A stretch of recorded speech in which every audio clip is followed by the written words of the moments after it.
All right, welcome. Another Thursday night underwriting call. For anyone that is new on this call, we try to bring information um, to all of you. And this call is really addressing pre-closing, anything that is from the due diligence period to the closing of an asset. So it's really, how do you underwrite deals? How do you talk to brokers? What tools you can use? So today we're actually going to be doing a demo on a software um, that is going to be tremendous in helping you analyze your markets, analyze your deals. So there's going to be a demo on that. It's going to be really cool, and I'll show you guys why it's important. And actually, I will let the speaker do that. But the purpose for me on this call is, let me back up a second. My goal is always to bring people with me in deals. So when if I close a really good deal, I love to have more people on it with me. And the way to do that is we got to get people to the same mindset. We got to get the mindset's got to be there, and the educational part of it's got to be there, the information, right? So we want to be analyzing deals, looking at things in a very similar manner. Okay, so when we look at deals, like, what are the criterias that we go after? What are some of the red flags on deals? What are some opportunities? How do you turn a bad deal to a good deal? We also will talk about how to speak to a broker, what to do as soon as you get an OM. Okay, how do you go from OM to contacting the broker to following up? All of that stuff. So I know a lot of people have been on this call in the past. I have not been very consistent with the Thursday calls, so I apologize about that. It just seems to happen that all the events always start on Thursdays. So whenever I'm at a conference, this call just doesn't happen. But I appreciate you guys being here today. I have brought on a special guest tonight, Daniel McDonald. He works for Crexy, and he is the one that is going to be demoing this product to us. He showed it to me a couple days ago, and immediately I was like, yes, I'm in, I'm buying it. And please join us Thursday night to present this product and show everybody else what we got here. Oh, my boy Razul's on. Let me give him a special shout out. Where is he? Razul, where are you at, bro? Razul. What up, bro? What up? What up? Okay, you should show your face, because a lot of people have heard your name on my calls, and some people know you, some people don't. So for you guys that don't know him, What's up? I'm out at the mall. The wife's doing a return. nice. He's a boss. So I would actually love to get your feedback on what we're going to be demoing tonight as well. So I'll do my best. do your best. Do your best. That's all we can ask for. Razul and I have been talking about doing a podcast together, so be on the lookout for that. In the new year, we're going to be coming out with something super cool. New Year? I don't play that game, man. We got to do it before the end of the year. All right. We're gonna be doing it. We gotta get together. We gotta talk more about that. Let's create that business plan and let's get something going. But okay, so let's just start by giving Daniel the floor and showing this product. Daniel, I'm gonna give you also share screen ability, so you can do your demo. What you showed me, show them, and we'll speak a little bit into how important this tool is and why is it beneficial. Awesome, Alex. Well, I appreciate the introduction. Really excited to be here today and showing you guys our platform and what we've put together for you guys to really help you in making better data-backed decisions. So let me just share my screen here, and you should be able to see our website. Has that pulled up for everyone? Can I get a thumbs up? Cool. Thumbs up. Awesome. Well, I'm going to go under the assumption that the majority of you have at least heard of Crexy. I'm not sure how familiar you are with our platform, but we were founded back in 2015 as an open marketplace. We were created under the philosophy that pretty much anyone with an internet connection can come in and browse the available inventory on our site. And it's also free to list for brokers as well. So because of that, we're actually the largest online commercial real estate marketplace today. We recently surpassed LoopNet, and we're only going to get bigger and better, which is really exciting for you because we love to get feedback from you guys. We model this product and this platform around your needs and your feedback. So please, let us know how we can make this better for you, because that's something that we take into like high consideration to make sure that this is tailored for you guys. Now, kind of diving in, if you've ever utilized our platform, this is a pretty familiar site here. You can come in, take a look at the active inventory on our site, what brokers have put on our platform. You would be able to come in, narrow based on the particular property type that you're looking for. Let's just say multifamily, just for the sake of the conversation today. As you can see, what this is going to do is update to reflect the number of listings that we have nationwide for that particular asset class, right? And really where Crexy Intelligence begins, this is the research component to our website, where it's really, the paid part of our platform is over here on this Insights tab.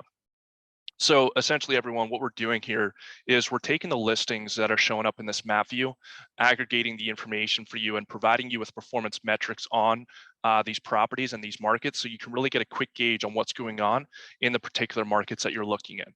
So what we're looking at right now is nationwide, multifamily apartment buildings are going for 1.48 million. Right? Your price per square foot of $250, your cap rate data and how that's been trending quarter over quarter, things like that. And then down here, we're going to provide you with the median number of units on these properties, as well as the price per door. So again, you can really get a quick snapshot of what's going on in the different markets. And it's all dynamic as well. So let's say, for example, you come to my hometown of Scottsdale. That's where I'm personally based out of.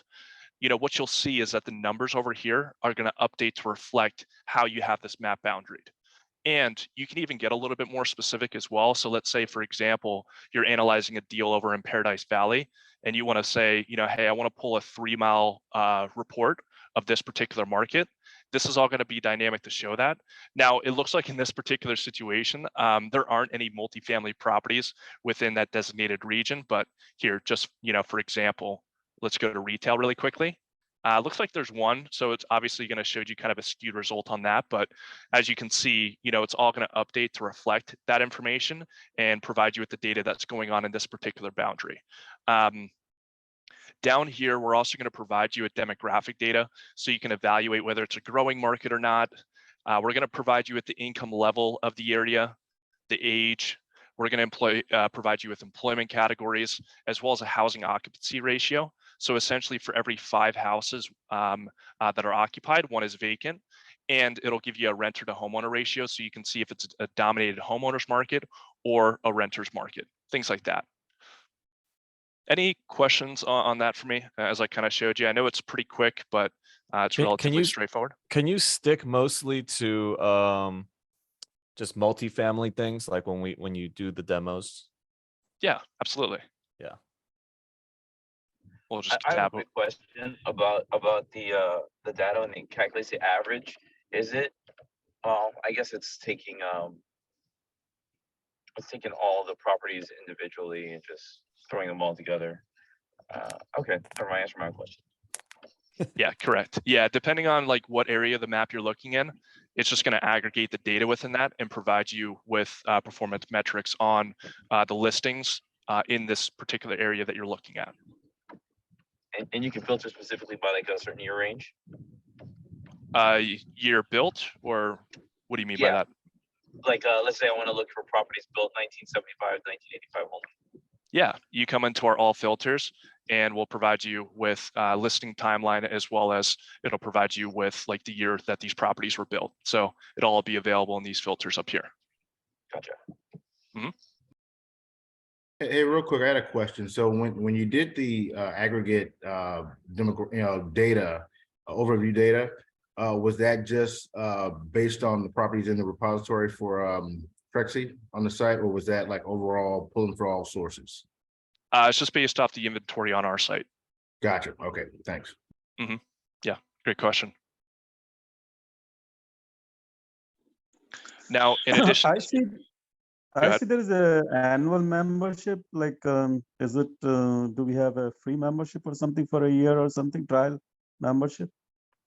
No, there are no trial periods. For us, it's $199 a month for nationwide and unlimited data. Any questions that you have on potentially subscribing, just reach out to me directly and we can go over those details. Okay, thank you. Now, in addition to the demographic data that we've covered so far and the market analysis, market trends portion of it, we also provide you with a few other map overlays as well. This is great for unfamiliar markets if you're looking to identify different areas that it would make sense to further explore different opportunities in. So what we're looking at here is a population density heat map. The darker shade of red is going to be a denser area, and as you can see based off zip code what the specific density is. Now the lighter the yellow, the lower the population, things like that. We'll also provide you with median income overlay. So, for example, if you're investing into a multifamily A-class apartment building, you're obviously going to want to make sure that the income level is going to be subsequent to the type of rent that you're asking for. So this is a really good way to quickly look at the markets that you're looking in to identify those different pockets that it makes sense to further explore opportunities or even avoid. Because as you can see, like in the bluer colors, it's going to be a lower income area, things like that. On the retail side of it, if you're ever getting into those sort of investments, we will provide you with traffic count data as you look to, kind of just make sure that there's going to be enough visibility on your properties, so you can get a specific number on how many vehicles would be passing the property on a daily basis. Lastly, we do provide a points of interest overlay. This is one that we're synced up with Google Maps on. So really anything that you wanted to take a look at that was nearby the apartment building, whether that's schools, banks, airports, anything that you want to take a look at, you can map out these different POIs on the map, and we'll provide you the name of the property as well as the address of it. You can type in multiple as well. So if you wanted to take a look at all the schools, all the Starbucks, things like that, you can really edit this to whatever you like it to be.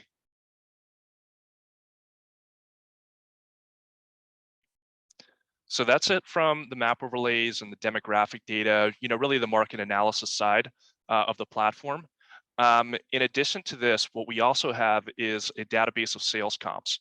Now, as I mentioned to you, we're a marketplace at our core. So the transactions that are being conducted on our site, we are taking that information and pulling it into our sales comp database. Typically, the ones that are reported to us from a broker are coming attached with the OM and the flyer, providing you that extra layer of information on the property that wouldn't be available on any other database.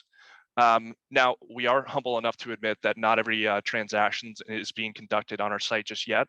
So for everything else, we do go to public record to make sure that we're aggregating that information. And regardless of where we get it from, we do verify the information to make sure that it's up to date and correct for you. So transparency and data accuracy are, two of our major pillars in what we lean on. Just to show you an example, this is the most recent transaction that we have. We'll provide you with, the specs of the property. You can actually see who the original listing broker was on it. So this was reported to us from a broker that closed it on our website.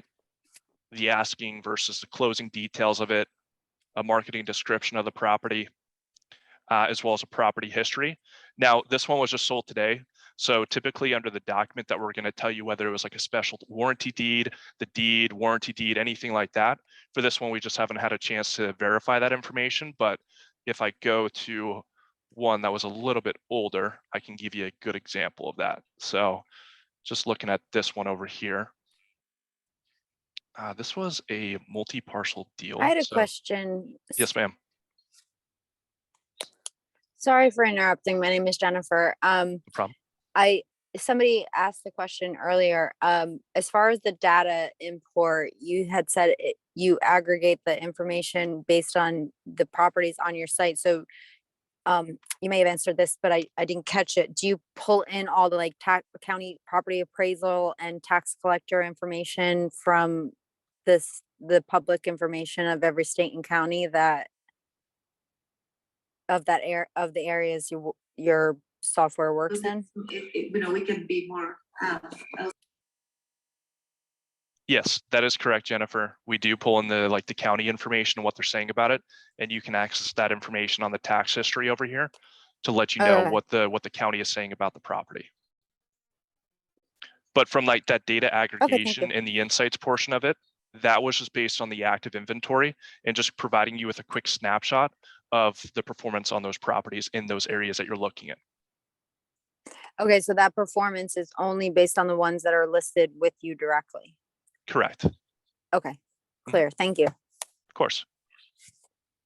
Daniel, you said that the sales history is reported whenever somebody reports on your site that they've closed, and you search public records for the sales. How often is the public information made available on the website? So the ones that are coming from public record, we have a live sync with the counties. So as soon as it goes to them, we'll pull it into our database. Okay, so I guess it just depends on how fast that county is at reporting. Yeah, but for the ones that we're getting from brokers, it's instantaneous. So those just go directly into our database. But for the public record ones, you know, once it goes to them, that's when we'll put it on the site. Perfect, thank you. Of course. Excuse me, I have a question. So it's the same interface, like, or the same website for the brokers is going to be for the investors, or do you have different ones? Nope, it's going to be the same for everyone. We Okay. would essentially just unpaywall all of the data that I'm going through right now. So if you currently have an account with us, it would actually just be permissions that we grant under that particular login. So you would just log in as normal, and all the data that we're going through would essentially just be unlocked for you. Thank you. Of course. Daniel, do you have sales history of a particular property? Like if we give the address, we're able to find the sales history for it? Yeah, absolutely. You can come to our search engine over here to type in the particular address that we have. If you have the address, I can actually show you an example of what it would look like.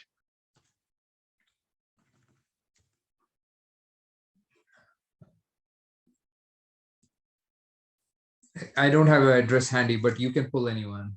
Do the Fort Pierce deal that we just closed. 4400 Mesger, METZGER. Yeah, there. Okay. So this is actually a really good kind of parlay into the other part of our platform. As you can see here with this property icon, this is the comp that we have on the property. The pin right here, what this is actually going to do is provide you with the property record data of it. So I'll just show you both here. So for example, you can click on this and it'll bring you to the comp that we have on the property, as I showed you. We'll provide you ownership information on the property, and we'll provide you with the current mortgage of it as well on, you know, a current comp.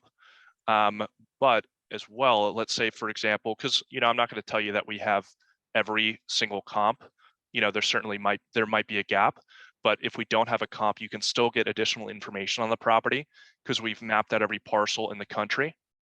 So what you would do is once you pin it, you can scroll in to the mapping here. And once the black lines appear around it, you can click into this to pull a property record report of it. And we'll provide you with the square footage of the lot, the location details, the lot details of it, building, ownership history. We have a skip tracing tool built into our system to allow you to pull the contact information on any property owner in the country. So not only can you leverage our platform to underwrite your deals, but you can also leverage our platform for business development efforts in identifying off-market deals as well. In addition to that, we'll also provide you the tax history of every parcel, foot traffic data. This is one that we partnered up with Placer AI on. This is more geared towards retail again, but you can leverage this to understand, you know, how much visibility your property is going to receive in the designated area that you're looking in, as well as a climate factors report, so you can assess any sort of flood or fire risk on these properties. I know that was a little long-winded, but essentially what you can do is if you know the address of the property, you can go ahead and identify whether we have a comp on it or not. But even then, even if we don't have a comp, you can still pull this property card of it to get additional information on the property. And are we able to search by, let's say, a portion of the name of a seller, and that can be used as a wildcard search? Are you talking? Are you searching by the ownership name of the Ownership entity? name, yeah. Typically, people will have different ownership names, but let's say they use, let's say, Legend in this case, or like TMF or anything else. Yes. And then can you search by that? Yeah. So the only caveat to that is that we have the ownership name up here, but you need to know the specific entity name of it rather than like one portion of it. Does that make sense? So it doesn't allow wildcard search. Right. So like, for example, you couldn't just say Legends, for example. You would have to click into this like one LLC, for example, Okay. to, get that information. But if you like knew one name, like one portion of it, you could obviously go through this, little directory that we have to identify which one matches. Can you put TMF over there? What was it? PMF? T Texas, M Mango, F France. Okay, let's see. Hold on.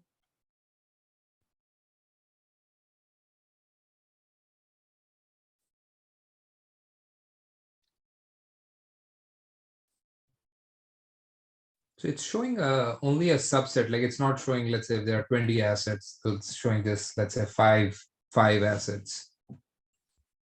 Correct. Yeah, it's just going to show you, like, if I click on this one, for example. Let me zoom out a little bit because they might not be in this location.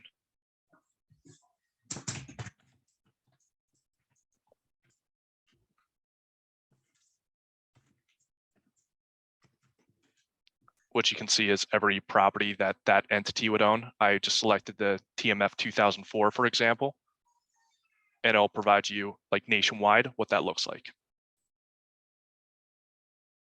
Yeah. So it'll aggregate it into a list like this, if that's All what right. your question is on it. No, what I was really asking is in the previous search where the dropdown came, you don't show, let's say if the list has 20 properties, you only show 6 or 5 properties. You guys don't show the complete list when we are doing a partial search. Mm-hmm. Correct. Yeah. So I mean, it's better to just know the entire name of the entity. Yeah. So yes, it'll only be, like the first like top results of it. So. Right. What I'm trying to get to is, let's say if we are trying to build our off-market deal database, and we know, let's say, the entity which owns several assets, typically the name of the LLC which owns the asset will be very unique to that asset. So, and you may not know that name. So if you were to just put that entity's name, if they had 20 assets, it'll be cool to get that list of 20 LLCs associated with that rather than being restricted over here. Of course. Yeah. And that is the one caveat to it right now. It's not as complete as we'd like it to be. It's something that we plan on making a little bit better. So even if it's only like a parcel search of the name of it, what we'll do is be able to aggregate that data for you and provide you every property that they own. Because right now as well, what it's only looking at is the comps that we have in the database. So there actually might be properties that we're missing by just putting in this entity, because if we don't have a comp on it, we're not like aggregating it, if that makes sense, within this list. But we have a property record search functionality coming out of Monday next week to allow you to pull parcel data for any multifamily property in a designated location that you're looking for. And it's going to be aggregated in a list like this. But currently, what you're seeing is kind of like what you're getting with it. It's not perfect, but it is something that we, have in mind and are looking to make a little bit more efficient for you. Thank you, Daniel. Of course.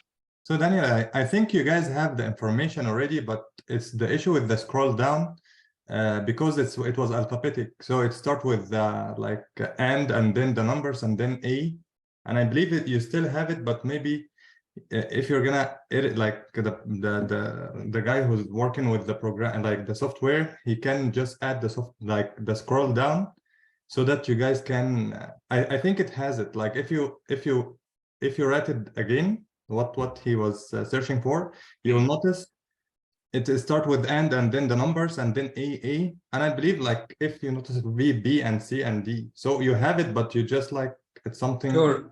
Correct. Yeah.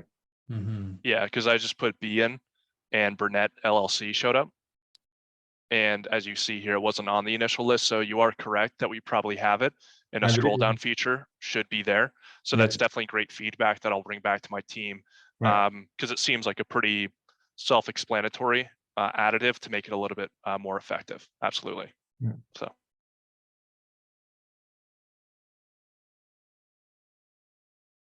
Thank you, Awesome. Tariq. You can Awesome. also still like if so let's say we're doing storage, you were showing me like you can actually look up like storage in the different areas and things like that, right? Just the same Yeah. feature that you use to search for Whole Foods Yeah, or exactly. Starbucks. So Okay. for example, the points of interest overlay that I had showed you before, Yeah. what you can do is you can say, if you're looking for storage facilities or whatever, type of property that you're looking for, you can put those in to map them out in the different locations. And you can leverage this to identify off-market deals. Because if you say, for example, like, hey, this one is in a location that, I want to inquire about, you just come back to our parcel mapping after we mapped out where it's specifically at, and we'll be able to pull that property card for you. Hey, Alex, what's really cool about this too is that once it overlays all the storage facilities within the general area, you actually can go in and do like street view and see the conditions of the properties that are nearby and a lot of the details that are involved with it as well. So it's quite, and then plus you do a traffic report, you can find out how many, passing cars or traffic, cruising by those particular property types. And it shows you a whole blown up area of all of the businesses within the area. So it's really defined and gives you quite kind of exclusive amounts of information to make decisions on just from your computer. Yeah, and I Yep. think this what you're showing right now, this thing with the skip trace, you're going to be able to contact the owners. This is how you get off-market deals. If anybody has done wholesale or direct mail before, this is how it's done. You use skip trace. So if anybody here has been searching for off-market deals in the past on single families, things like that, this is what we used to use. So it's pretty cool that this feature's in here too. And the great thing about this as well is that a lot of companies, what they'll do is they'll have you buy into, their monthly deal, and then it'll be like 10 cents to 15 cents in additional to skip trace the ownership information, but that's all built into the fee with us. So you don't need to worry about additive charges down the line. And any sort of enhancements that we make to the tool as well, we're not going to raise the price on you either. So whatever you like buy into, that's what you're getting. So we wanted to really just create a very user-friendly and intuitive system that you can really get a lot of value out of. But one that, you don't need to worry about, a month later getting charged a little bit more money, because, that's just not the way that we want to operate as a company and the way that we want to treat you. So, because we're all kind of in this together, and as we grow, we're able to innovate this and make this better. And continue to grow our user base as well. So we're very excited about this, and frankly, this has only been around for about 18 months now. We released it early last year, and it's just something that I actually started. Today is actually my 1-year anniversary with the company, and I've seen this product evolve so much over the time, and it's just very exciting to be a part of. And it's very exciting that we're putting together a platform that just packs a lot of a punch for you guys, and helping you identify these opportunities, and helping you make more money, because that's why we're all here, right? Yeah, So. and something else that you showed that was impressive the last time I saw was you can look into the loans that people have right now, right? Exactly. And in this market now, like if you can find off-market deals, like this is where you might be able to find some deals that's going to change your life, especially when you find an owner who's just been, owning the property for a long time, or you can search based off of like whose loans are coming to maturity date. Yep, right there. So, okay. Yeah, you can show that. Alex, you read my mind. That was my next question. And I thought that would be very tough to find out, because the loans are not registered in the same way, right, as single family. And imagine just how many times you can utilize this program to save time from going in and out of different, sites looking for information when everything's compiled in one location. Huge time saver. Yeah. Exactly. So, what we're doing and what I typically recommend on leveraging the database is leveraging our closing timeline and going back even to all the way to 1992, because what it's going to do is capture those 30-year mortgages. And I typically recommend, plugging in until 2019. Anything beyond that is typically a like building or construction loan. Typically it's like a renovation project that owner is doing on the property. So it's not maybe an opportunity which you'd be able to acquire the property outright.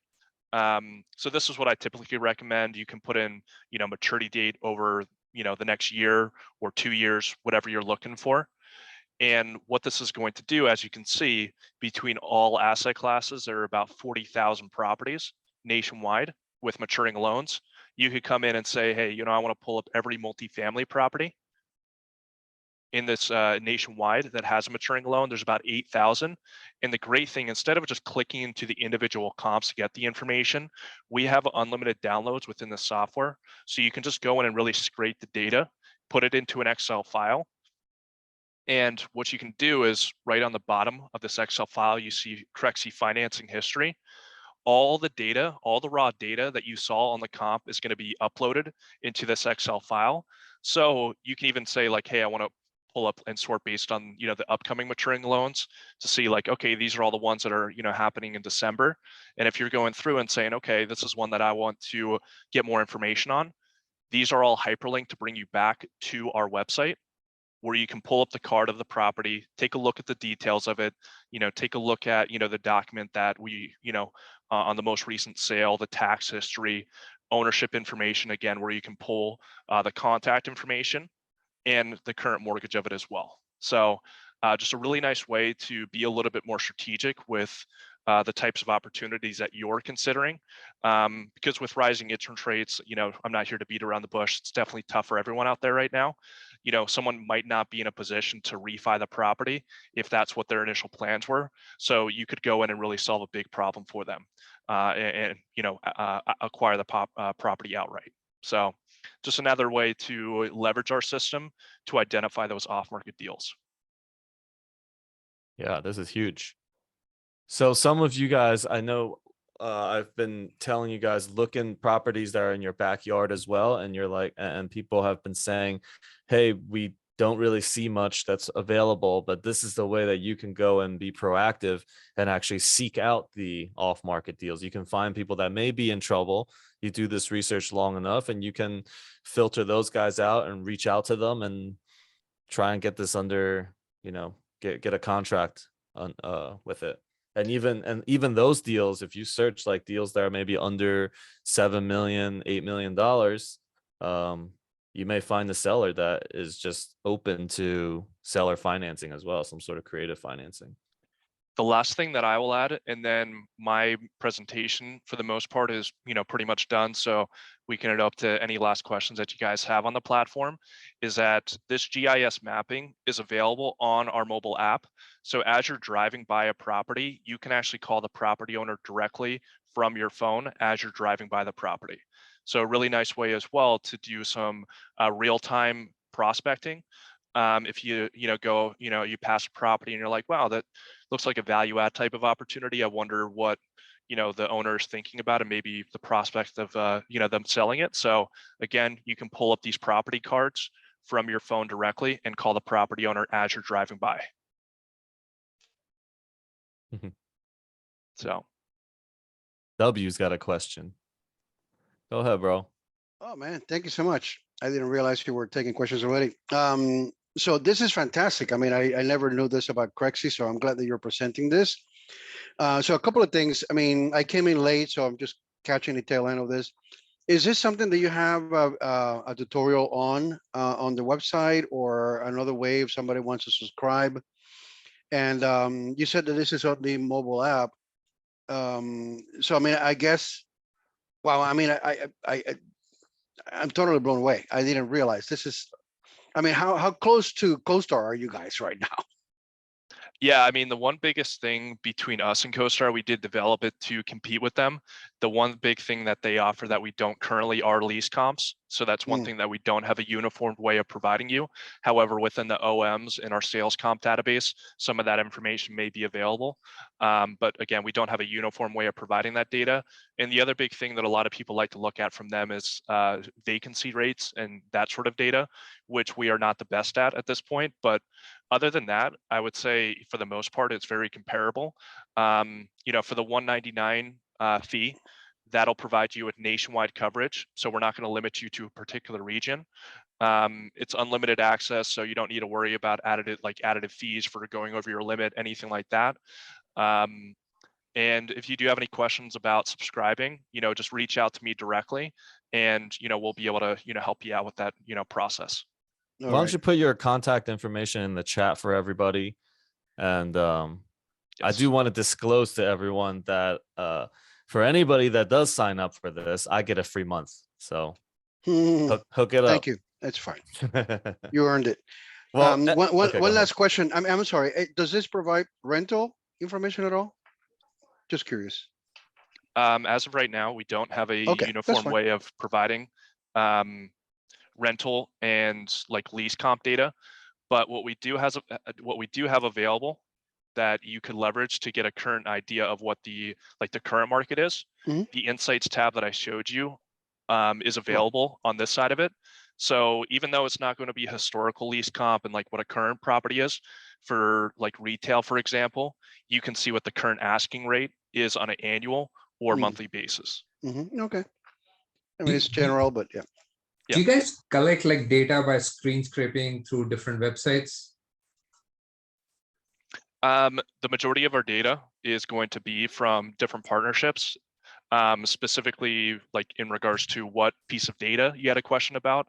I could certainly answer that for you, but you know, this data, what we're looking at right now is coming from our active inventory on the site. Our sales comps are coming from brokers, public record, and we verify that information between First American data as well as DataTree. So that's where you're going to see like the official document that we reference in there to show you, you know, where we got that data from and where we verified it from. Our demographic data is coming from Esri, who's getting it from the census. Foot traffic data is coming from Placer AI. That's who we partnered up with. You know, our traffic count data is coming from this one company that I can tell you in just a second. It's coming from Calibrate Traffic Metric.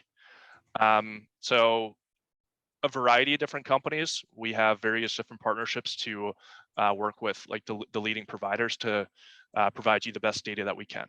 So yeah. So where I was going with this, Daniel, is, I mean, comms data, let's say, can be, somebody can look at apartments.com or other listing websites.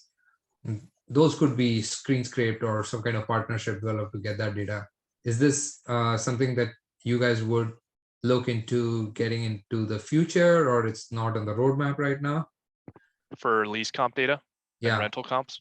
Yeah. Yes. It's our most requested feature.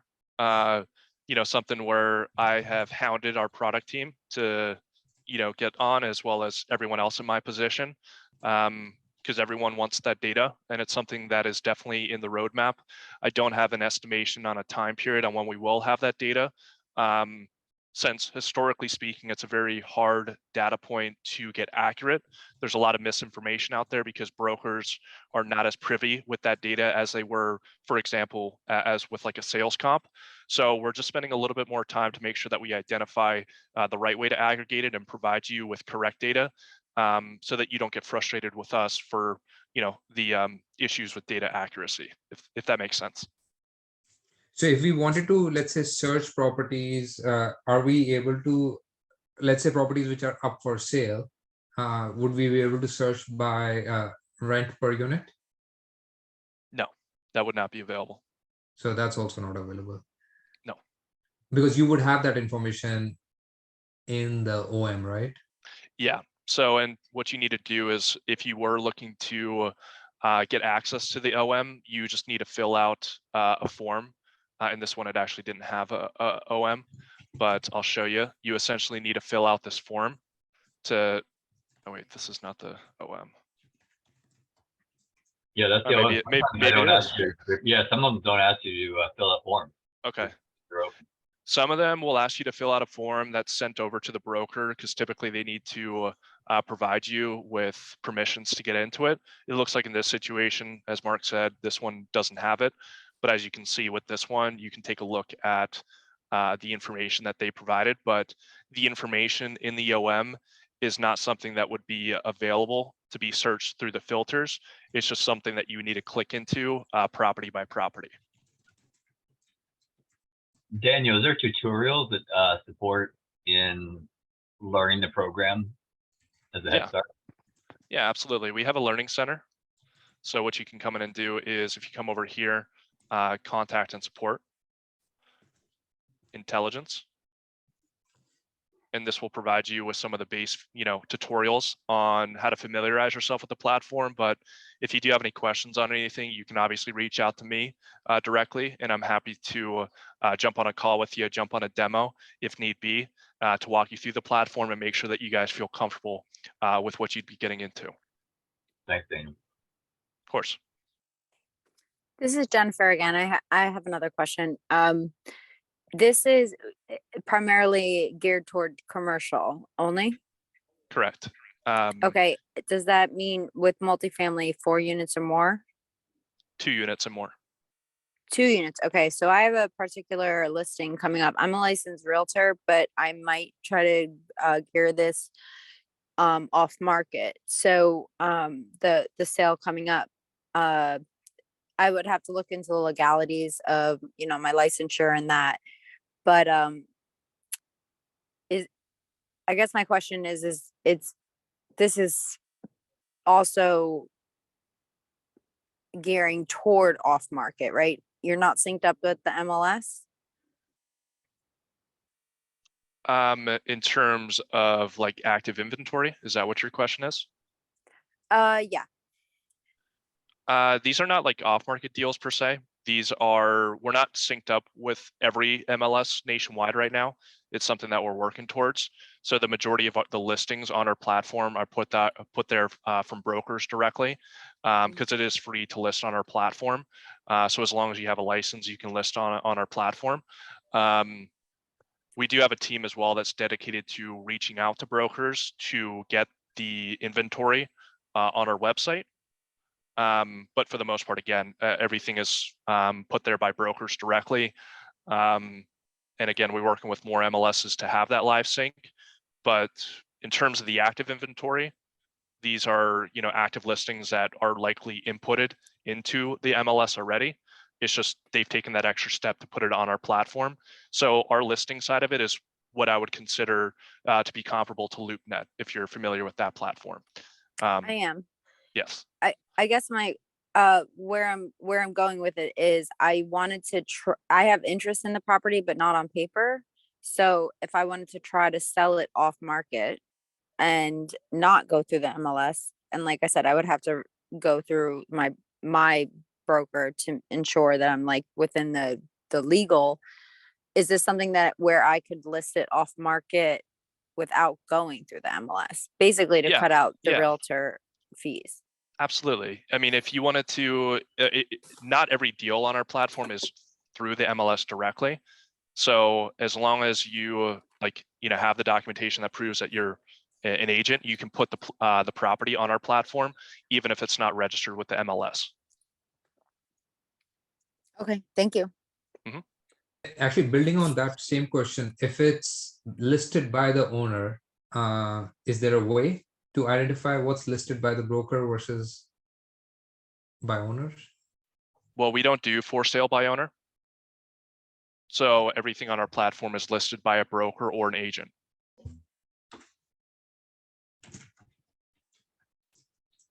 Awesome. So this is great. Daniel, do you put your phone number on here? Do you want to put your email on here as well? I did. I can put it in again though. Here, let me. Yeah, so this platform is $199 a month, and is there a if somebody buys for a year, is there a discount for them, or it's $199 across? This is the cheapest price. Yep. So if you buy the entire year, the annual plan, we'll do a 20% discount, which would bring the total to 1908 for the entire year. Nice. Yeah. So I already purchased this for the year, guys. So, it's not, for me, this is about saving time. If you are really serious about analyzing deals and studying and learning the markets today, I would say this is something, it's much cheaper. We've dealt with CoStar before, and it's a lot more expensive than this software right here. And it pretty much does everything that I need it to do. So this is awesome. And just to answer a couple questions in the chat, just make sure I get to everyone on this. As an agent, you're unable to advertise off-market deals as long as you can list the property on our platform, even if it's not registered with the MLS, like I mentioned, 2 units and up. Yes, we cover everything. Multifamily only, or single family houses. We don't cover single family, but what we have done is we have mapped out every parcel in the US. So you could actually leverage our platform to identify off-market residential deals as well. If you ever were looking to get into like SFRs or Airbnb type of properties, we'll provide you with the parcel data on residentials as well, as I showed you before. Just make sure. Looks like I got to anyone, but if anyone had any last question on the platform, happy to go through that. And otherwise, I'll give the floor back to Alex. So I just want to confirm, please. You said if you would like, for example, we can contact the brokers. Contact the brokers, yes. Yeah. So it will have their information, I mean? Yeah, on Okay. the active listings, you can come down here and access their contact information. Thank you. And if you ever were looking to familiarize yourself with the different brokers that are leveraging our platform, we do have a broker directory. So depending on what location that you're looking at, for example, you can pull up all the brokers for the particular property type that you're looking for in your area. So if you wanted to, reach out to them and develop relationships with them as an investor, because that's very important for you guys. And, potentially you could even get those pocket deals that they don't even put on any platform, such as ours or LoopNet. This is a really good way to do that because you can actually see their activity on our site, whether they're, paying for the marketing side of our platform. Also, we have a Platinum Broker Award for, brokers that perform really well on our site. And again, you can just come in and take a look at their information and reach out to them directly as well. Thank you. Of course. Hey, Daniel, quick question. Of course. Are you seeing a lot of the commercial brokers that either the brokerage pays for it or they do it individually that have CoStar because of the price point and the efficiency and a broader reach? Are a lot of them just adopting Crexi in addition to CoStar as well? Yeah, a lot of them are using in the initial phases, purchasing us as a complement to what CoStar is currently doing. Right. So yes, a lot of people are doing that, but a lot of people are also picking up on the wave of Crexi as well, and the power that our platform has in the way that we how effective we are at advertising properties. Just to be clear though, just so that you guys are aware, that $200 price point that I had mentioned does not include marketing for brokers. That's $400 a month to have marketing side of our platform. But if you come in and take a look at the reviews on the platform, people love it. Everyone says great things about it. And if there's any concerns, I guess I'm doing this unbiased, so I guess the top one is no good results from the platform. So unfortunate one to first take a look at, but as you can come in and take a look, except that top one, everyone loves our platform, and for the most part, as you see throughout a lot of different review sites, it's all positive and glowing. So, but yes, initially I would say, because CoStar's the elephant in the room, the one that's been in business for 30 to 40 years, and for a long time they were the only option out there. So initially, yes, a lot of people are just purchasing us in complement to them, but we're also seeing a lot more people just switching over to us entirely and having their entire team on our platform because they love the results that they're getting. And they love the fact that our site is just a very user-friendly and intuitive system that's growing every day. So, Thank you. of course. So is it really hard to unsubscribe, or it was just like the comment? What was that? I'm sorry. So is it really hard to unsubscribe? Like the comment, the first review, I mean, it was saying it's hard to unsubscribe, I think.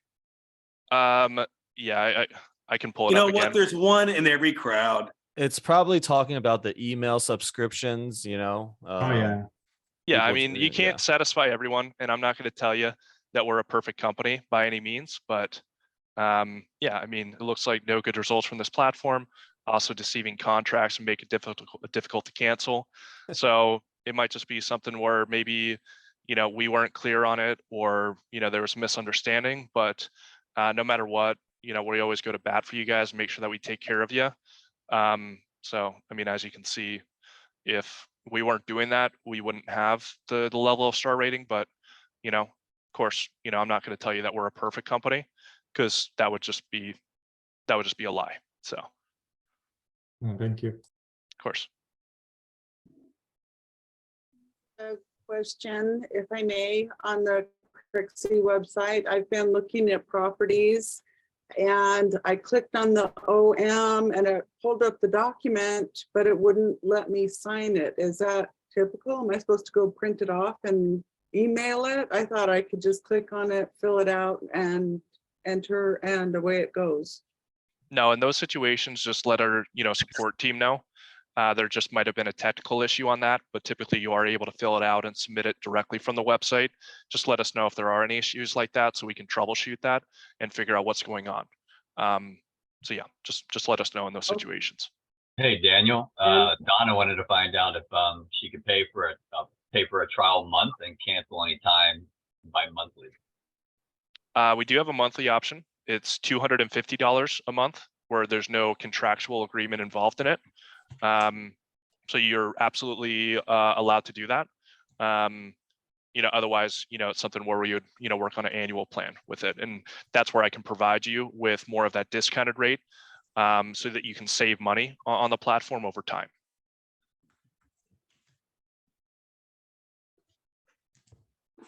So your 199 per month rate, how does that differ from the 250? 199 is like, is it an annual?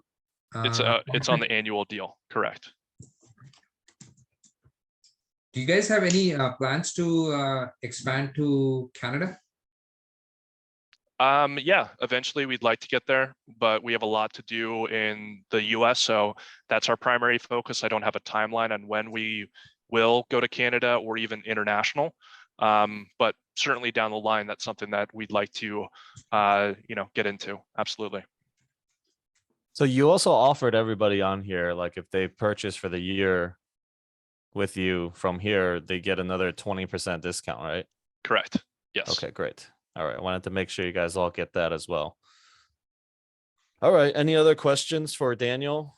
You know, Yeah, I'm curious, and I may have missed it, and maybe I didn't hear it, but the intelligence part, is that where you find that data that you were looking at? Is that where you were at?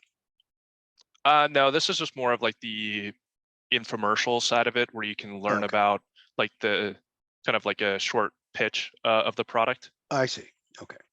Where you access the data is leveraging it from the for sale side of it, the for lease, or even our comp database. So that's where the majority of the information that we went through is going to be present. All right. And those training videos, once again, at the very bottom, I suppose, should be a link somewhere. Yeah, you just go over here to the top right. Oh, top right. Okay. All right. Contact support and then intelligence. And that's where you're able to access all the tutorial videos on the platform. But there's an open line of communication with me as well. So just reach out if you have any questions. Yeah, I took your information, and this is fantastic. Thank you so much, Alex, for bringing this up. Yeah, of course. And Daniel, thank you for showing up, man. Of course. I don't care what Alex says about you, man. All right. So this Crexie is something that we do look at a lot. I look at it a lot myself. But this is not to say to not build relationship with brokers, because something that you also see on Crexy is you have the list of the brokers, and you can actually search brokers in certain areas, which is still the most important thing, because the deals that end up on Crexy, you know, brokers really have 3 tiers of lists. They have their people that they make a phone call to. They know this is the deal that they're going to buy. They don't even have to list it. They call somebody, like they'll call Grant Cardone and say, hey, we got this deal. We know you want it. And then the deal happens. Then they have this lightly marketed deal, which is people that they believe will can close deals, that's on their email list, right? So some of us, I've taught how to get onto those email lists. So you get the deals before they post it as well. And then it's going to end up on Crexy.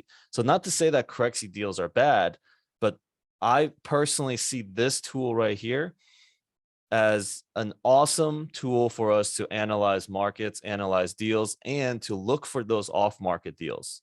You know, and I think if you play around with it, if you're serious about being in multifamily and learning, getting a tool like this and just start playing with it every day, like an hour a day, looking at the features that it's got, look at your area, start kind of skip tracing, call a couple, you know, property owners. You know, if you see he showed our property that we just closed on, there's other properties around the area that we could just call to see if they're for sale too. You know, and in a place like Fort Pierce, these are very old school mentality people. They may want to sell, but they just don't even, you know, they just haven't gotten around to it until you call them. You know, I get phone calls every single day about my properties, all the different ones. And it's because somebody skip traced me. So I don't know, maybe someday I'll sell something, right? But I get phone calls all the time, phone calls, text messages. It's like, hey, I know you have this property at 416 Hull Street. Like, are you interested in selling? Like, this is happening all the time. So this is something that you want to start to leverage. There's a lot of tools on here, a lot of features that are really great for understanding a market, doing your due diligence. As soon as I saw it, like probably 5 minutes into the demo, I was like, yep, I'm in. But I know that I'm going to be serious with it. So yeah, and Alex, I mean, I don't know if this was discussed before I came into the call, but if like just like what you're saying, if you're looking at an OM and they're showing you all the comps, now you can go hit the comp and see if one of those could be available, or you could also buy one of those in the area. Now you have size. Yeah. And the most important thing, like I was just before this call, I was just talking to Ian on this about Corpus Christi. And I'm like, somebody's got to educate me about Corpus Christi before we buy this 119 unit deal. And this tool right here will give me more information about it. And when you have information, think about what you can leverage when you are in negotiations as well. When you know that the seller has their loan coming due, you know, things like this, like the more information you have, is just tools and weapons, I guess, for you at the negotiation table. So a lot of these things. But yeah, Daniel, thank you for being here. Everybody, if you are interested in this, just let Daniel know. He put his contact in here, his email and his phone number. So it's somewhere there. But you know, just scroll up a little bit. Thank you for having me here. It was a great meeting with everyone, and you know, definitely a pleasure presenting this to you guys. And yeah, if you have any questions, reach out to me directly, and you know, we'll help you out. So I'm here to help you guys out along the way as well. Nice. Looking forward to this partnership. So that's cool, and it's good to know that you've been there for a year already. So I know, like that review said, that whoever was handling her account switched like 3 different times. Yeah, definitely. Cool. All right. Any last questions for him or for me?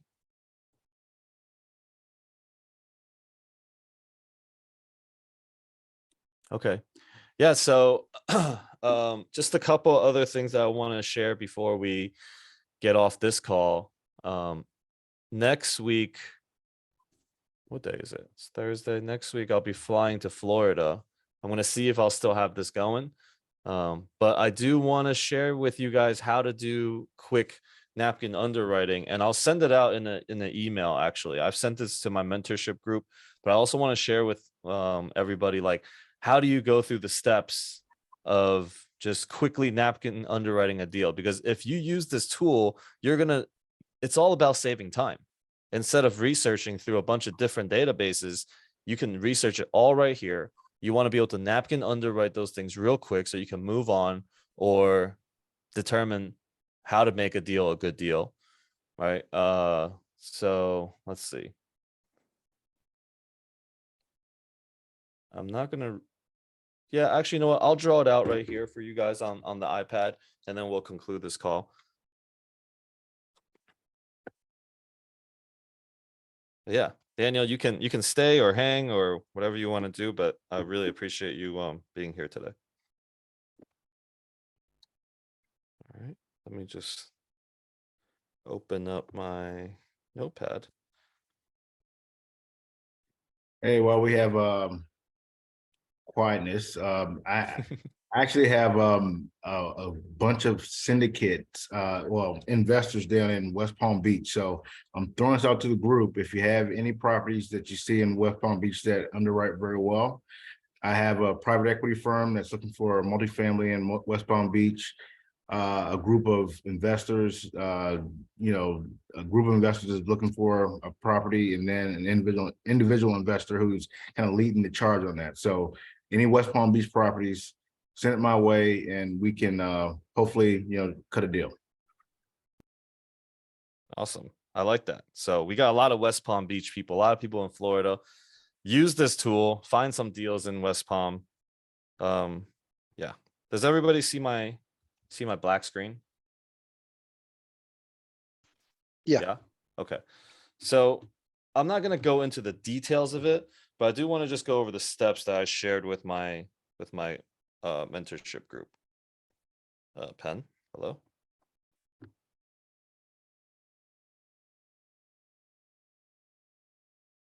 One sec. My Bluetooth is off.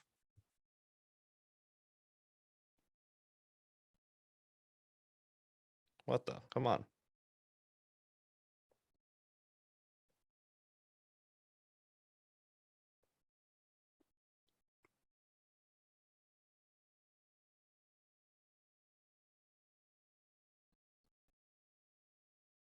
Okay, there we go. All right, so when you're going through a deal, just very quickly, and ask your questions if you want, but step one is to find the current gross income. And the way that you find that is you take the number of units, multiply that by the monthly rent. Wait, I'm sorry. I'm not sure if it's me or White, but let me try something else because I'm not seeing it. Is anyone else not seeing it? No. No, I can see it. We can see it. I see it. Okay, it's me. Sorry. Okay, so you take the monthly rent, then we always multiply by 90% for the occupancy rate, and then you multiply by 12 months for the yearly.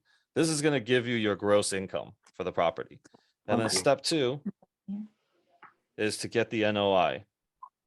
NOI is you take, and we always do this very conservatively. A lot of times what I say is like, if you have to go through a very detailed underwriting to make a deal work, for me personally, because I'm about saving time, I just underwrite super conservatively on my napkin. And if it works on my napkin, I know that in the deeper underwriting, it's going to work too. Okay, then I send this to John or somebody on our team that underwrites a lot better. So you take 50% of the expense. You can multiply this by 0.5 to get your NOI.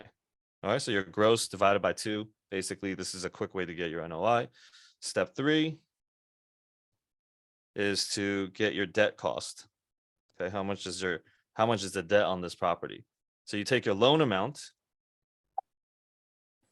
So let's say you have a $6 million loan.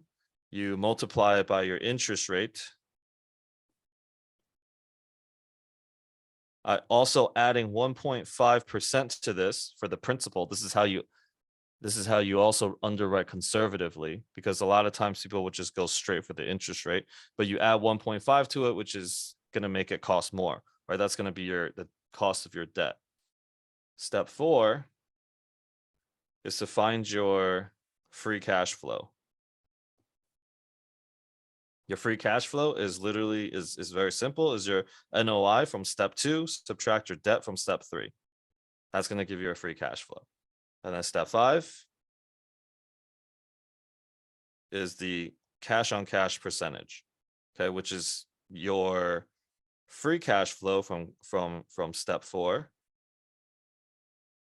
divided by the total money needed to close.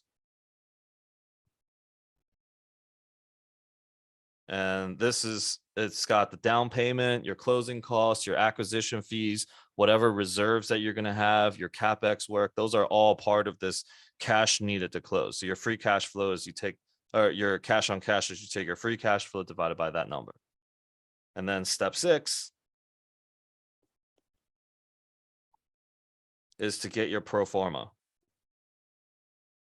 This is where you're going to get your, what are you going to do to value add this property?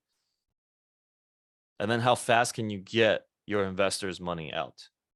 So basically for the pro forma, you're just going to do step 1 to step 5. Step 1 to step 5 with the new number. So basically you're going to come into here. You're going to take your number of units, multiply by, instead of the monthly rent, you're going to look at your market target rent. Or target rent. All right, that's going to give you a new NOI, and then you're going to see how much you can increase for the value of the property. How can you increase the cash flow? And then the other steps of going into refinancing and things like that will come into play. But that's a little bit more advanced, but this is a very simple 10-minute napkin underwriting, maybe even 5 minutes. Okay, once you have the information all in front of you, then you can go through the deals much faster. And it is about speed. If you don't pay for this, okay, we always talk about paying for speed. If you don't pay for this, what ends up happening is you spend a whole ton more time to research and find all the information that you need, all the data that you have to collect. When you have all the data in front of you and you can do this in 5 minutes and move on to the next one, doing this over a period of a year, 2 years, this is going to give you your learning curve, the exponential speed in which you learn about real estate, learn about underwriting, learn about markets is going to be just the time that you save is, I mean, way more than a couple $1,000s that you're going to spend on a program like this. So if you are serious about becoming a multifamily syndicator or even just getting into real estate, learning real estate, then this is a program that is a no-brainer. You know, even for me, like a lot of times I'm not even doing the searching for the deal anymore because it's coming to me. Everybody else is researching it and sending it to me. And I'm just trying to pick out who am I going to do a deal with. But there is still times where I get to research a market like the Corpus Christi market. If we're going to get into that deal, I'm going to use this tool and I'm going to research everything I can on there. I'm going to find out if there's a Starbucks there. Okay, so any questions about what I just showed? I know it was very, very quick. Joe, in Coralie? terms of the Coralie to ask monthly a rent, question. in terms of the monthly rent, so if you have multiple, like a 1-bedroom and a 2-bedroom, etc., you know, is it the total monthly rent potential that you can get, or like Yeah, so if you're buying a deal, you want to look at as is right now. So that's the steps 1 to 5. And then step 6 with the pro forma is what is the potential? Pro no, in forma step is your 1, projected. in step 1, when you said the number of units times monthly rent, so that's the total of what's rented or total of what potentially could be rented. So on the first time you go through it is as is the current. You want to know if a deal can cash flow as is currently. If it can cash flow as is currently and you can raise the rents, you know this is going to be a pretty solid deal for you. So it's the monthly rent totaled up but if there's like, let's say 5 vacancies, you're not counting those. Oh, well, I mean, if there's already vacancies, I mean, that's why we take, this is without the information. If you had the T12, you can just use the T12 number to get your NOI. Oh, Right? You can okay. skip to step 1, but this is if you didn't really have any information and, you had to start from nothing, this is how you would do it. Now, they might give you the information, which is good. Okay. It's good because what ends up happening is a lot of times you'll see brokers, they put BS numbers on there. And when they put BS numbers on there, it's good to use that number because now you can go back and you can renegotiate because they represent it falsely.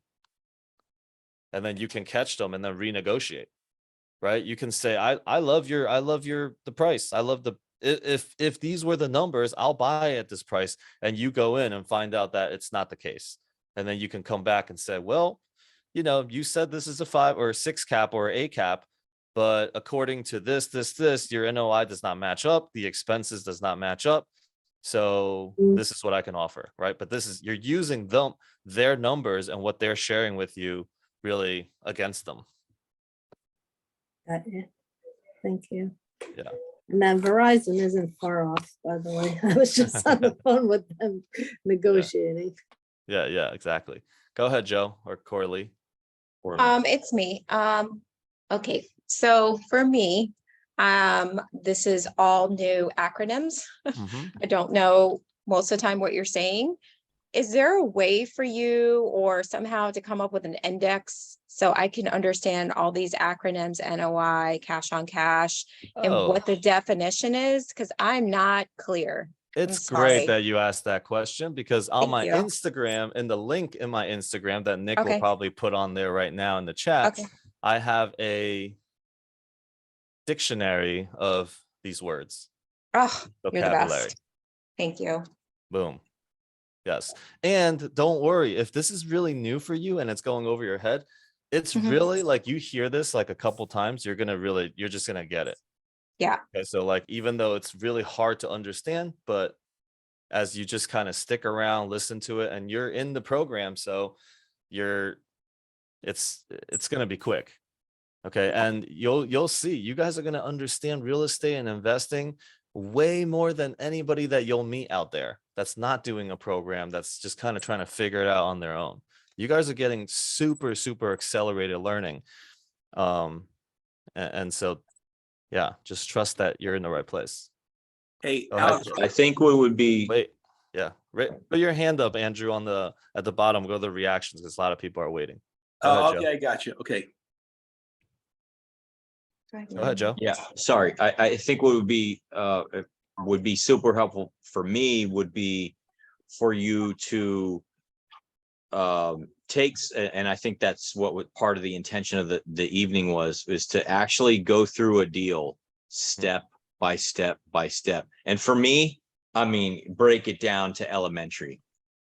And if it slows people down, it slows people down. But for me, like, if we can go through like step 1, the gross income, if we can go through the NOI, the debt cost, go through all that, the cash flow, that way I can start to absorb it and really get it.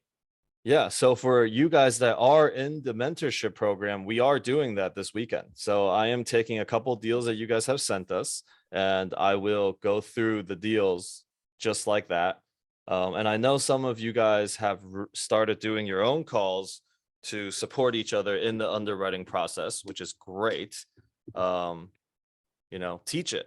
The fastest way for you to learn is to teach it. Even if you don't really understand it, just begin to teach it, and then somebody else will help you. You guys got this, and I'll be there as well along the entire way.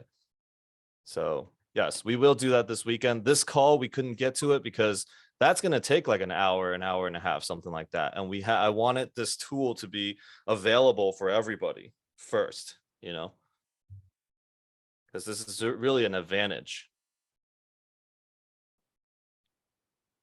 All right, cool. Go ahead, Mark. Hey, buddy. Thanks. Yeah, question. As far as the acquisition money, like the total percentage that you go off of the asking price, do you typically do like 30% plus whatever like huge capex that you might want to do as like an add value? Okay, so hold on. First of all, the acquisition fee is the fee that the general partners get for Mhm. putting the whole deal together. So for example, if you do a 2% acquisition fee for a $5 million deal, the general partners in the deal will get $100,000 at closing. Okay, so maybe a month after closing, after all the money is settled. So Make okay, sense? I do. That does make sense. But backtrack So- to your closing costs. So when you're going to close on a deal and you're putting forth all of the cost factors into the closing deal, you go by a percentage of the cost of the property, the sale price. Well, so the closing cost, you can basically say it's about 4%, just to be conservative. And so you can calculate that in there, but you will really just see at the end, they're going to have it on the title. Like you'll get a closing document that's going to basically say how much everything's going to be. What's the title search, how much you paid for appraisal, insurance, all of that is going to be included on there. If you have to pay the taxes, like any prorated rents, like anything like that, it's all going to be on the closing statements.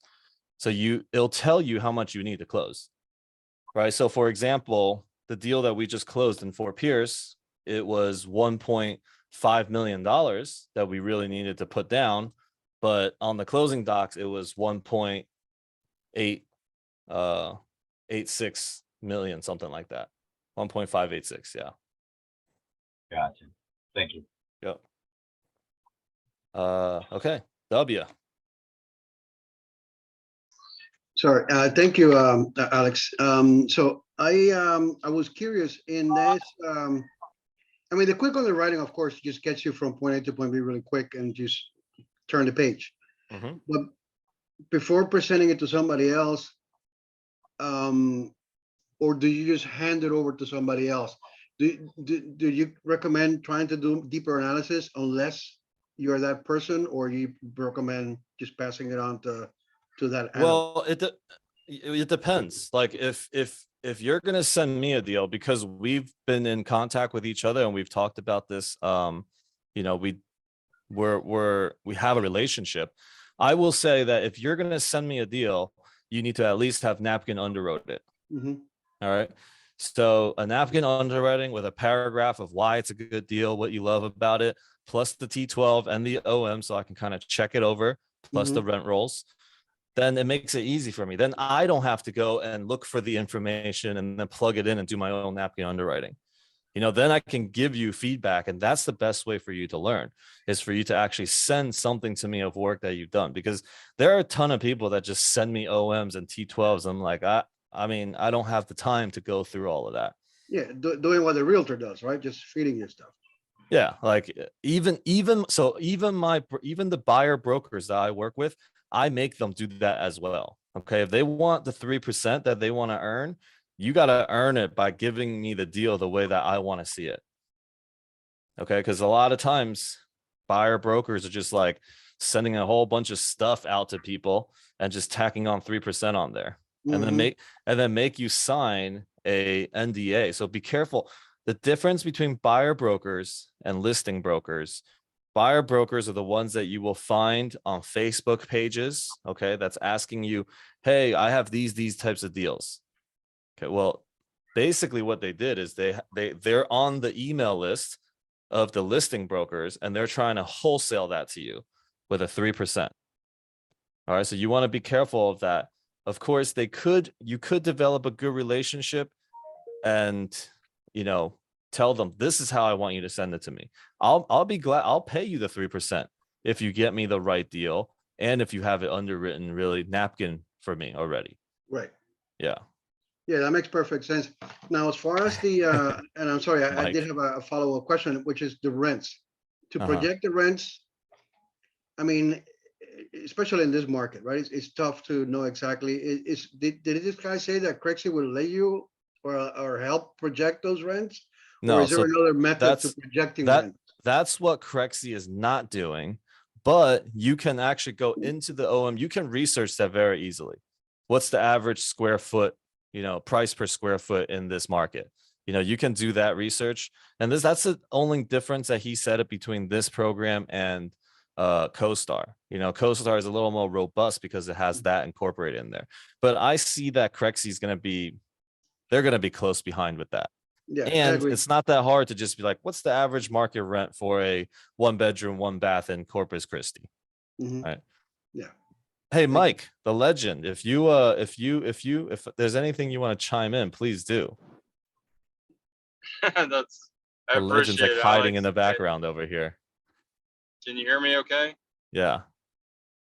All right. Yeah, we're just about to arrive in Dallas. We got 35 minutes to go. Thanks Nice. for, hey, it was a great call tonight. I love it. I was sharing a little bit in the chat though. We got our first deal came from Crexi, and our second deal came sort of from Crexi, and then it went to a broker. So that's that whole thing about meeting brokers through Crexi. It is an awesome way to network to get started, and that was the kickoff for, a lot of our stuff that we did in the early days, like, 16 months ago or 12 months ago, something like that. Mm-hmm.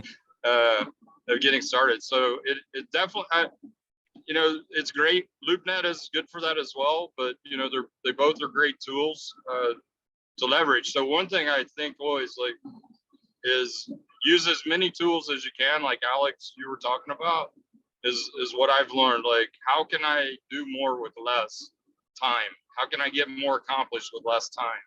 And that comes into both the work we do and the people we work with, right? And it's not like I'm gonna just do a little and turn it over, but how can I partner network with people so I can do more, and together we can accomplish it. So those are the things I was thinking about. Your buyer broker, I was laughing, I was thinking like the buyer broker, they just go to Crexi and LoopNet and grab all the listings and say, hey, I've got all these deals, give me 3%. And but that's what they do. Some go a little bit further. They're on some broker lists too. I know. Yeah. The other, there was something else I was thinking about, when you're talking about the brokers, but everybody continue. One of the things we started doing with brokers is going to that next level of actually, inviting them out for coffee or lunch or something, and actually start having face-to-face meetings, with them, get to know them, get to know about their family, their kids, whatever it is. It's the same thing. And right now is a great time to build those relationships. It's going to be a little quiet for them, so they're happy to meet people, buy them coffee, buy a donut, whatever. They're going to have, a lot of them are going to have time to do that right now, and it's a good opportunity, because don't show up just when things get hot and you want a deal. Show up now when things are slim pickings for everybody else. Yeah. That's why I keep saying it's such an important time right now for everybody. You're in it at the best time possible. Like everything is in your favor. People are not. And go ahead, Mike. No, go ahead. Go ahead. Nope, I forgot already. Anyway, I was gonna say the time is great. Don't get hung up on like, hey, interest rates are this, interest rates are going up. Loan assumptions are the only way to go. Don't get too caught up in all of that. The interest rates are what they are, and the deals have to make sense for what they are. So it's not in our control to manage the interest rates. It's only in our control to underwrite the deals and keep looking and digging to find the right one at the right time. Yeah. And the last thing I was going to share is something that I think a lot of people don't maybe think about on loan assumptions. A loan assumption may give you a good cash flow right now, but it also means you have to work a lot harder to get your return that you're expecting. So like if you get a loan assumption at 3% or 4%, let's say, you're having to work uphill to sell that property in 3 to 4 years, because you're going to be selling it at an interest rate that's maybe 7 or 8%. So just like people to keep in mind about what their exit strategy really is, and how much work they have to do to actually make money when they come into a loan assumption at a really low rate. Even though it gives you good cash flow, it may not give you a valuation unless you can implement a CapEx plan and some other things. That's a good one right there. It's true, because if you buy something at a 3-4% interest rate right now, yeah, it's going to make the deal work. But when you're going to exit at a higher interest rate. And now you don't, the big money, the main thing you want to do in real estate is to get the appreciation, to capture that. The cash flow is great, but the appreciation is where you're going to make all the money. So if you get in now at 7% and you refinance out later at 5%, you capture that difference already. The value of your property actually goes up more. So good point. Good point. I'm still doing a loan assumption on the next deal that we're doing though. Hey, we're doing a loan assumption as well, and you need to be aware of what your plan is, your business plan, and it doesn't mean it's wrong to do a loan assumption. I just wanted people to be aware it's not always the best option sometimes. Mm-hmm. Yeah, and you guys are going to sign on to that loan for me. That one as well. We will. We just did 2. You know, the McCallum big deal we did is a loan assumption. And then we just put under contract a property today in San Antonio, 88 units. So we're going to be doing a loan assumption on that one as well. Awesome. I put Mike's contact info in there. Mike at massive.capital. Yeah. Yes, that's my email. Thanks, Alex. Okay, cool. Hey, Mike, I'm gonna take some liberty here. Great that you're on here. Can you give me an example of why a loan assumption, an example of why it wouldn't be a good idea over like a 5-year, 10-year strategy? So it just has to do with looking at what. So when you go into a loan assumption, you got to look at, how long is it going to last? How much is the P&I for that? And, what is and then is there any penalties on it? So there's a lot of things to look at on the loan assumption. And then what I was trying to explain was, if I get into a loan assumption right now at 3%, and I hold the property for 5 years, if I don't do anything to really improve that property and I'm going to try to sell that in 5 years, somebody else is going to have to buy it at a 7 or 8%. So that means they're going to not be able to pay as much money for the property as what I was able to pay for it. So a lot of people get into loan assumption deals and they overpay for the property. They overpay, they're paying a much lower cap rate than what the actual cap rate is in the area. Okay, great. No, that's a good example. Thanks so much. And I'll add to that too. Oftentimes in a loan assumption, you're going to see that you're going to have to put down more money too. Correct. Yeah. So now you're like trying to make a deal work by doing a loan assumption, getting a low interest rate, but you're raising more money and you're risking that you're not going to be able to sell it for as much in 5 years. Okay, unless you have some great strategy that's going to help you cash flow while you do the work, while you do the business, the value add to the property, increase the income of the property, and then then it'll work. But if you're not going to do much to the property, like Mike said, you're probably going to exit at a, same, if not less. Yeah, you might lose money. Yeah. And we, I don't know when we'll be ready for it, but we did it on this one that we got under contract in San Antonio. We went through a few scenarios with loan assumption versus bridge debt, and some other things. And it kind of came out, the loan assumption actually had a little bit better, it had a better return overall, but it did mean that we had to raise like 3.8 million instead of 2.5 million.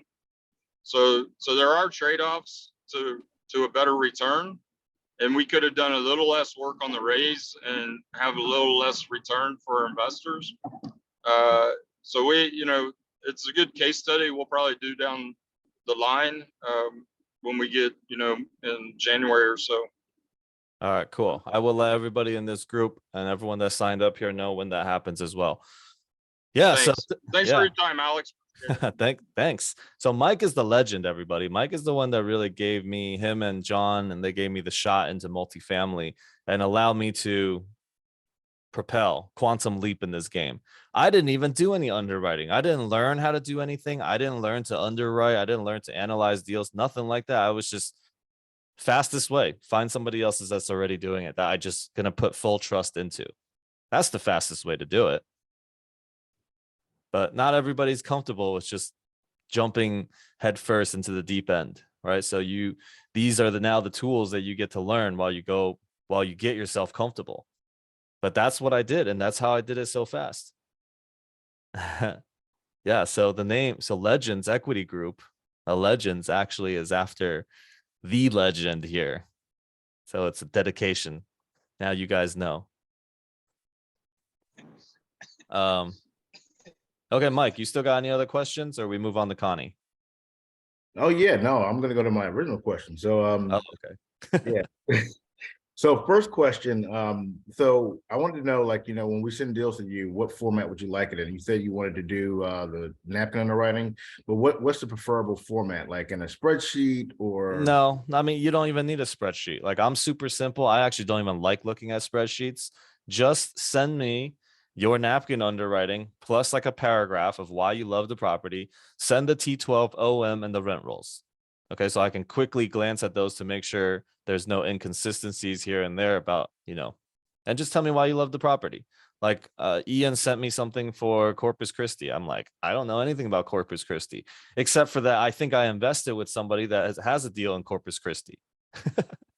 And but I invested because I like the operators.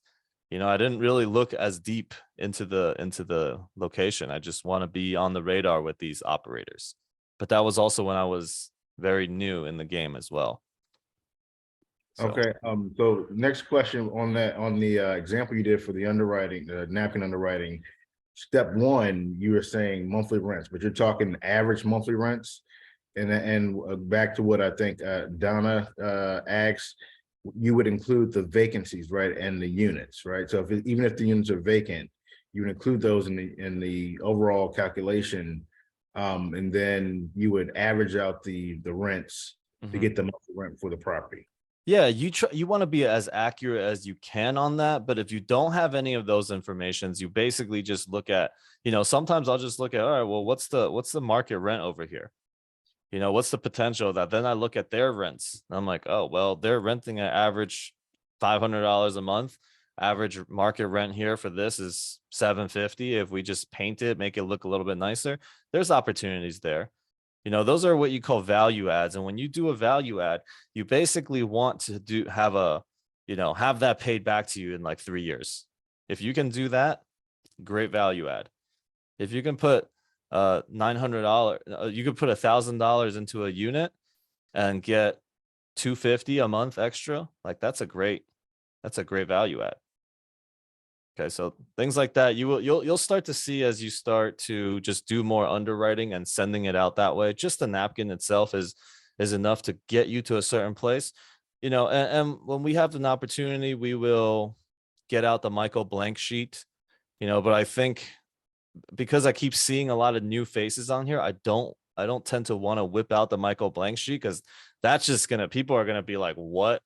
You know, when we don't even know all the terms and I whip out the Michael blank sheet, like that's a little too advanced for everybody. So, you know, we go a little bit deeper in the mentorship group, but here it's kind of like I want to keep it more basic so people can stay with it, you know, not like fall asleep because can't understand anything.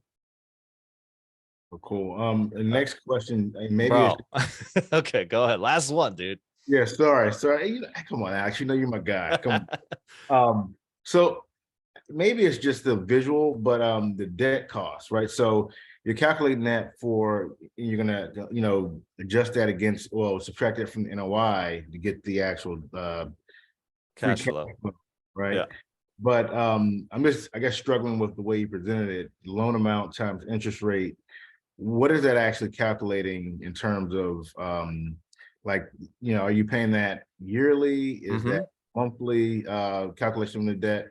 Just Yeah. wanted to get your thought on that. Yeah. So if you have a $10 million debt that you have to pay, that's the loan that you got, you take 6% of that. That's what you're paying every year. When they say interest rate, 6% is 6% of $10 million every year. That's how much you got to pay every year. So what is that? $60,000. So 60K is your yearly debt.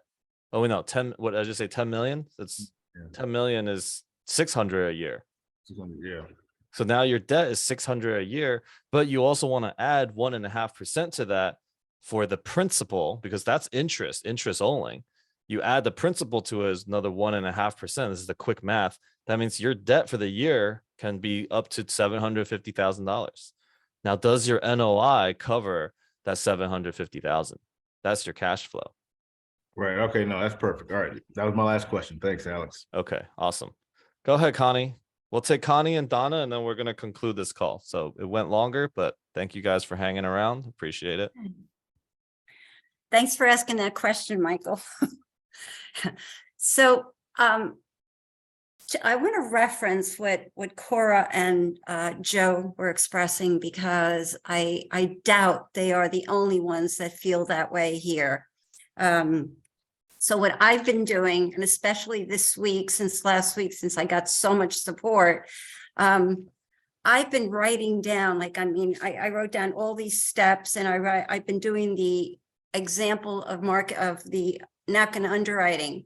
Now, I don't understand it while I'm writing it down, but the best way that I've been learning this week is actually taking the calculator and backtracking, like just literally breaking it down step by step.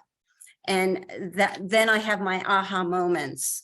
When you got to that debt cost right there, I'm like, whoa, I don't get that. But now when you just explained it again, I get it better. And I know that if I call Michael and he's on the call tomorrow night, he's going to explain it to me again. So this is something, look, I am part of what I do. I'll tell you this real quick. I'm a director of career development for the #1 Century 21 company in South Florida. I've been hiring realtors for over 20 years, but the right realtors, and they all want a manual of how to become a realtor. And I'm always telling, and the best way to do it is just to jump in and do it.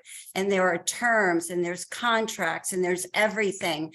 And lo and behold, because I see it before my eyes with the team of coaching and support that we have and that we have here, I know that it's coming together, and it is going to come together for all of us, just like I see it with the realtors,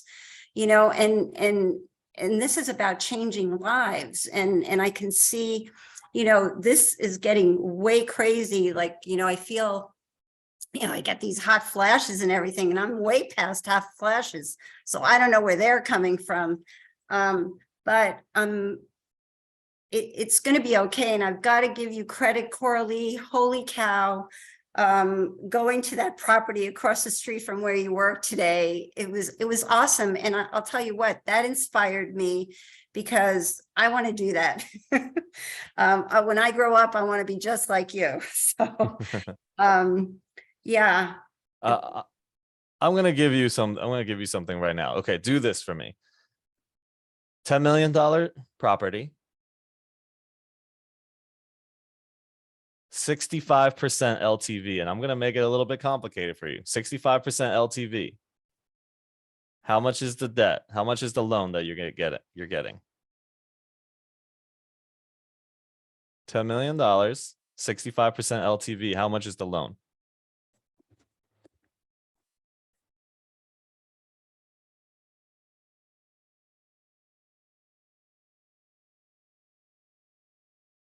Come on, Connie. I'm asking you. This is a question He's for muted. you. Unmute. You're gonna get this part. Unmute. You're still muted.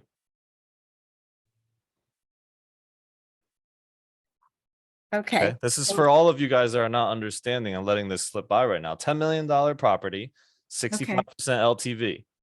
What's the loan? All right, so LTV is loan to value, Mm-hmm. right? So it's 65% of $10 million. That's 650,000, right? No. No. All right, It's 6.5 million. You're on the right track. You just forgot a zero. okay, got Okay. it. Now we have a 5% interest loan, including principal. You add another 1.5%. What is your yearly debt cost? Wait, you just said that. I know you just said that. You just said that about the one and okay, here, we just did it. Didn't we just do that? You I did the know. 10 million, the 6% that equaled 600,000 plus 1.5% principal. No. So No. your loan is 6.5 million, right? Right?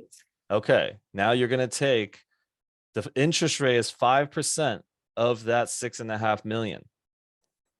But you want to add another 1.5% to that 5%. So what is 6.5% of the 6.5 million? All right, hold on.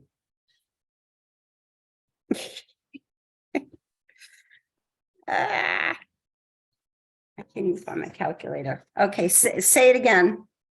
Your loan is 6.5 million, right? How do I clear this? Where's the clear? Oh, I okay. hope you guys, if you guys are not under, this is for everybody that's not getting it. And if you are getting it, that's awesome. 6.5 million. 6.5. Oh, Michael, you sure about that?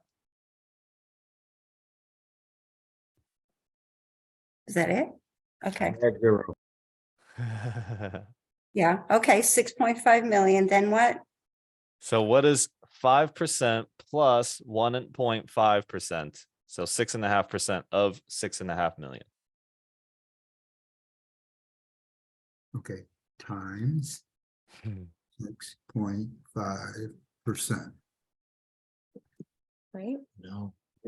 So 6.5% is represented. Again, you change the number. 6.5% is represented by 0.065. I don't get it.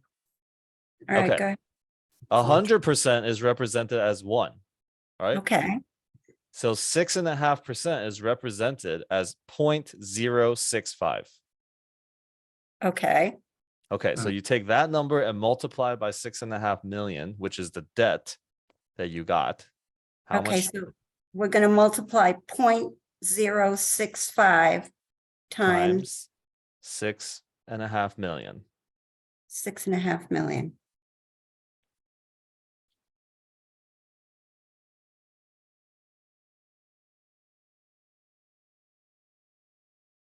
What is it? 400, 4.225. Yeah. So now you got, this is how much Two, it's going to okay. cost you. This is going to be how much it's going to cost you for your debt. That 6.5 million is going to cost you 422,500 every year. okay, All right. There's your debt cost. And then your NOI subtracting that debt cost is going to give you the free cash flow. All right. So just remember, that's part of the step 4. got it, Okay. sort of. But see, I'll go back, I'll practice. Okay. I'm gonna have this. You will have it. We'll go Donna- over it. All right. I'm going to give Donna the last question and then we will conclude for the night. Thanks, Alex. Hey, just more a technical question for those going to Florida, Alex. So, could you just explain how that's working with the tickets and everything? Do we? Oh, yeah. So for anybody that is coming with us to the Grant Cardone conference, I think about 40 people are coming right now. It's a party. We are rolling deep to this event. And I'm getting you guys, we're getting shirts printed for everybody that's coming with us to that event. I still have 3 tickets left. I went ahead and bought 45 tickets, okay, at $500 a piece. So that everybody from our groups can get the $500 ticket. Otherwise, you're going to be paying $1,000 a ticket. So if anybody still wants to come, just message me, let me know. But everybody, your names are already in there. If you've already paid me, I've already submitted it to Jake, and he should have sent out an email already. If you have not received the email, check your junk folder first, and then let me know, and then I will make sure that Jake transfers it over. Who would it come from? Jake? It would come from Cardone events, probably events at Cardone something. Okay. Yeah. What are you talking about? I was listed to. I'm talking about the Grant Cardone Real Estate Summit in December, December 16th to the 18th. So I we think I will. received it, but I'll check and text you. Hey, Alex, I think I have to cancel my flight to Egypt and I come, right? Dude, do what you got to do, man. This is swear. Yeah. Grant's event is crazy. It's not like Rod's, man. Yeah, because I'm traveling to Egypt in the 14th. So I think I'll have to delay it. I'll do something about it. Specifically now you're saying there is still 3. Yeah, I thought it's done. So yeah, I think like most likely I'm coming. So. All right, well, let me know. I only got 3 tickets left, and it's they're sold out. Like you can't even buy tickets from them anymore. So yeah, it's gonna be super epic, and you know, get there. Just get crazy and get there. Like that's when you play an unreasonable game, you're gonna get unreasonable results, which is what we're looking for. Right. Yeah. That would be dope. That's a good story. Yeah, It's Alex, a good story to add on, huh? Would you say it should be coming from events at Cardone? I haven't received anything yet. Okay, I am going to message him again because he told me confirmed. Everybody's confirmed. I have a whole list of people that are coming, and you guys all should have your tickets. It's definitely in their system already, but you want to check your spam folders. Yeah, I just did. I don't see anything either. Okay, I will message him again. Yeah. Please, I moved a lot of stuff to want to make that Yeah, happen. don't worry. Your names are already on there, so it's either way. You guys will get in there. I'll just make sure that the email comes out again. I am hooking up a brand new person in the Cardone sales team. He hit a whale. He just started and he's sold 45 tickets and renewed my real estate club membership. So he's probably got a good payday, probably hit his bonus. Wow. Okay. I will message Jake and tell him Yeah, to there get his was shit one together. question in the chat, just in case you missed it, about your buy box. Oh, Like when my you what? said your buy box, so you said to email you deals, but what is your buy box? Buy box. Oh, so wait, okay, here. Oh man, I just made an email address for people to send me deals. I can't remember what it is. Legends deals 101 at Gmail. All right.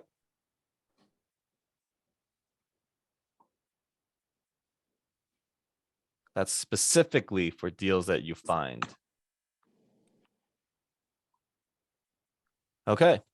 Well, that's it. That's all, folks. Any last questions? Thank you guys. Nick, you can stop the recording now.